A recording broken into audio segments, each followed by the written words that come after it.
बुखार साहब, ईरान के दफ्तर खारजा के तर्जुमान जो है इसमें बकाई साहब, वो कह रहे हैं, फर्स्ट ऑफ ऑल तो उन्होंने बड़ी इंपॉर्टेंट बात की, उन्होंने कहा कि वेडनेसडे को प्रॉबेबली पाकिस्तान के अंदर या सेकंड राउंड जो है वो मुज़ाकरात का होगा। और उन्होंने कहा था कि फर्स्ट राउंड के अंदर हमने कुछ डिमांड्स रखी, मुकम्मल जंगबंदी की बात की, पाबंदियां हटाने की बात की और जंग में होने वाले अजाले की बात की, लेकिन इस पर कोई पेशरफ्त जो है वो आगे नहीं हो सकी। एक और बड़ी इंपॉर्टेंट बात उन्होंने जो कही है वो ये कि लिबनान की मज़ाहमत की अब भी हिमायत करते हैं और ये अब भी जो है किसी भी मुज़ाकरात का या पीस डील का पार्ट हो गई। तो बुखारी साहब, क्या लेबनान का मामला भी इस सारी पीस डील के अंदर सेटल होता दिखाई दे रहा है? देखिए, ये वो बुनियादी नुक्ता है जिसके ऊपर ईरान किसी सूरत कंप्रोमाइज़ नहीं करेगा। और ये मैं आपको बता रहा हूँ कि ये मुज़ाकरात का जो ड्रामा इस वक्त चल रहा है ना वाशिंगटन डीसी में, जो रोबियो जैसा शख्स जिसको लीड कर रहा है, ये वापस होगा सब कुछ। Lebanon is part of middle east, Lebanon is part of the conflict. वहाँ पर रेजिस्टेंस मूवमेंट की मौजूदगी आज की नहीं है, for decades. So how can you simply डिसोन that? एक तो ये हो गया। दूसरी बात यह कि बकाई ने और दो चार बातें जो है वो बहुत अहम की हैं।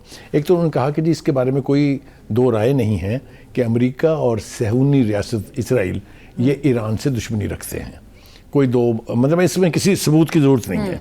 दूसरी बात ये कहते हैं कि ये बेबुनियाद इल्ज़ाम है हम पर कि हम एटम बम बनाना चाहते हैं, जो टोटल सबसे बड़ा प्रेमिसेस है अमेरिकन का। वो ये कहते हैं कि इससे सिर्फ एक बात साबित हो रही है कि अमेरिका और ट्रंप लाइल्म है, ना वाकिफ हैं ग्राउंड सिचुएशन से। कि अगर उन्हें यह भी नहीं पता कि हम बम नहीं बनाना चाहते हैं तो इसका मतलब है कि उन्हें ईरान का पता ही नहीं है। ये बहुत बड़ी तंज है, बहुत बड़ा जुमला है ये। बिल्कुल ठीक है जी। बुखारी साहब, कुछ इस हवाले से जब कोई डिप्लोमेटिक एक्टिविटी हो रही होती है ना तो बड़ी कंट्रोवर्सीज भी जो है वो निकलती हैं। एक ये भी कंट्रोवर्सी आई है कि फर्स्ट राउंड के अंदर मुज़ाकरात हो जाते, कोई डील हो जाती और काफ़ी पेशरफ्त भी हुई इसके ऊपर, और डोनाल्ड ट्रंप को पता चल गया कि अगर कोई डील मेरे बगैर हो जाएगी तो क्रेडिट तो जेडी वेंस को मिल जाएगा, तो इसीलिए उन्होंने उन्हें वापस बुला लिया। और अब अगर कोई मुज़ाकरात का राउंड होता है तो शायद डोनाल्ड ट्रंप बज़ाते खुद पाकिस्तान आ सकते हैं। देखें, ये हमने सुना, सोशल मीडिया के ऊपर भी सुना और हमने सीरियस हल्कों से भी सुना। हाँ जी, कि शायद वो इस क्रेडिट की खातिर खुद तशरीफ ले आएंगे। You never know Trump, he is a juggler, he is a gambler. तो वो पता चले जेडी वेंस आए हैं और उसके पीछे पीछे भाई चले आ रहे हैं, ये हो सकता है। लेकिन इसमें कोई शुबा नहीं है कि अगर जंग बंद होती है तो ये बहुत बड़ा क्रेडिट है और वो नहीं चाहेगा कि ये क्रेडिट उनकी बजाय कोई और ले जाए, क्योंकि ऑलरेडी ये रेपुटेशन मौजूद है कि जेडी वेंस जो है इस जंग के खिलाफ थे। हाँ। तो ट्रंप की जितनी भी रेपुटेशन खराब हुई है, जो पब्लिक ओपिनियन उनके अगेंस्ट हुआ है, तो वो उसको रिस्टोर कर सकते हैं। वो चाहेंगे कि वो इस जंग को खत्म करके उसको रिस्टोर कर लें। बिल्कुल। दूसरी बात यह है कि मसूद पजकियान का भी एक बयान बहुत अहम है। वो कहते हैं कि हम जंग नहीं चाहते, मगर हम सही तो ना रखेंगे, हम हथियार पहन सरेंडर करेंगे। जी बिल्कुल। हाँ, हम सरेंडर भी नहीं करेंगे और ये ईरान ने साबित कर दिया। अब ये जुमले नहीं है, ये तो सबूतशुदा फैक्ट है। अब आ जाए जनाब नेटो की तरफ चले। जी बिल्कुल। नेटो जनाब, वो कहते हैं ना कि किसी चीज को आप हैमर करते रहें, शेर आया शेर आया शेर आया शेर आया, वो एक दिन फिर आ जाता है शेर। जितना ट्रंप डरा रहे थे नेटो छोड़ने के लिए, नेटो के सारे मुल्क अब तैयार हैं कि thank you very much, good knowing you. हम अपना सिस्टम बनाएंगे, हम अपना मॉनिटरिंग सिस्टम बनाएंगे, हम इसकी सुपरविजन जो है उसके लिए लीडरशिप ग्रूम करेंगे। तो ये मेरे ख्याल से बहुत बड़ा थप्पड़ है अमेरिका के भी और ख़ास तौर से प्रेसिडेंट ट्रंप के मुंह पर।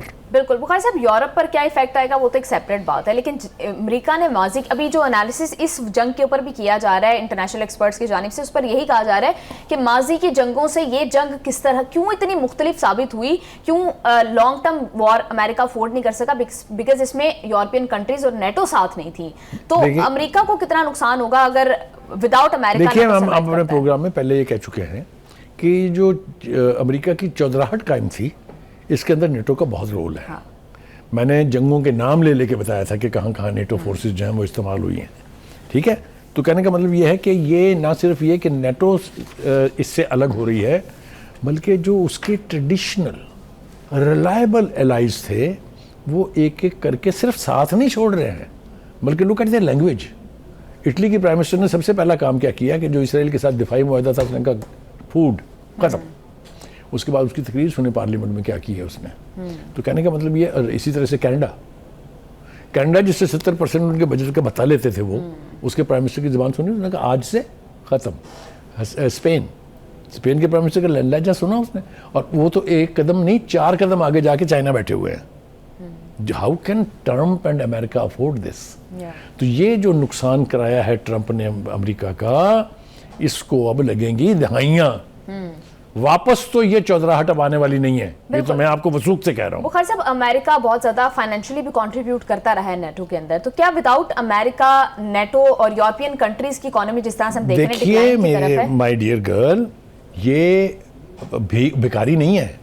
ये मुल्क जो रुकन है उसके, वो थर्ड वर्ल्ड कंट्रीज नहीं है, वो यूरोप है। यूरोप एडवांस्ड है, यूरोप रिच है कोई इसके बारे में शुबा? तो कहने का मतलब ये कि they can sustain if it's a question of their collective defence, तो वो क्यों इसको स्ट्रेंथन नहीं करेंगे? मुझे इसके बारे में कोई दो राय नहीं है।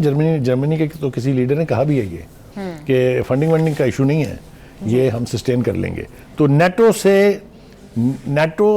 को ट्रंप से निजात गुड ओमन है, और ट्रंप के लिए और अमेरिका के लिए इट्स ए सैड बिल्कुल। That NATO is going away.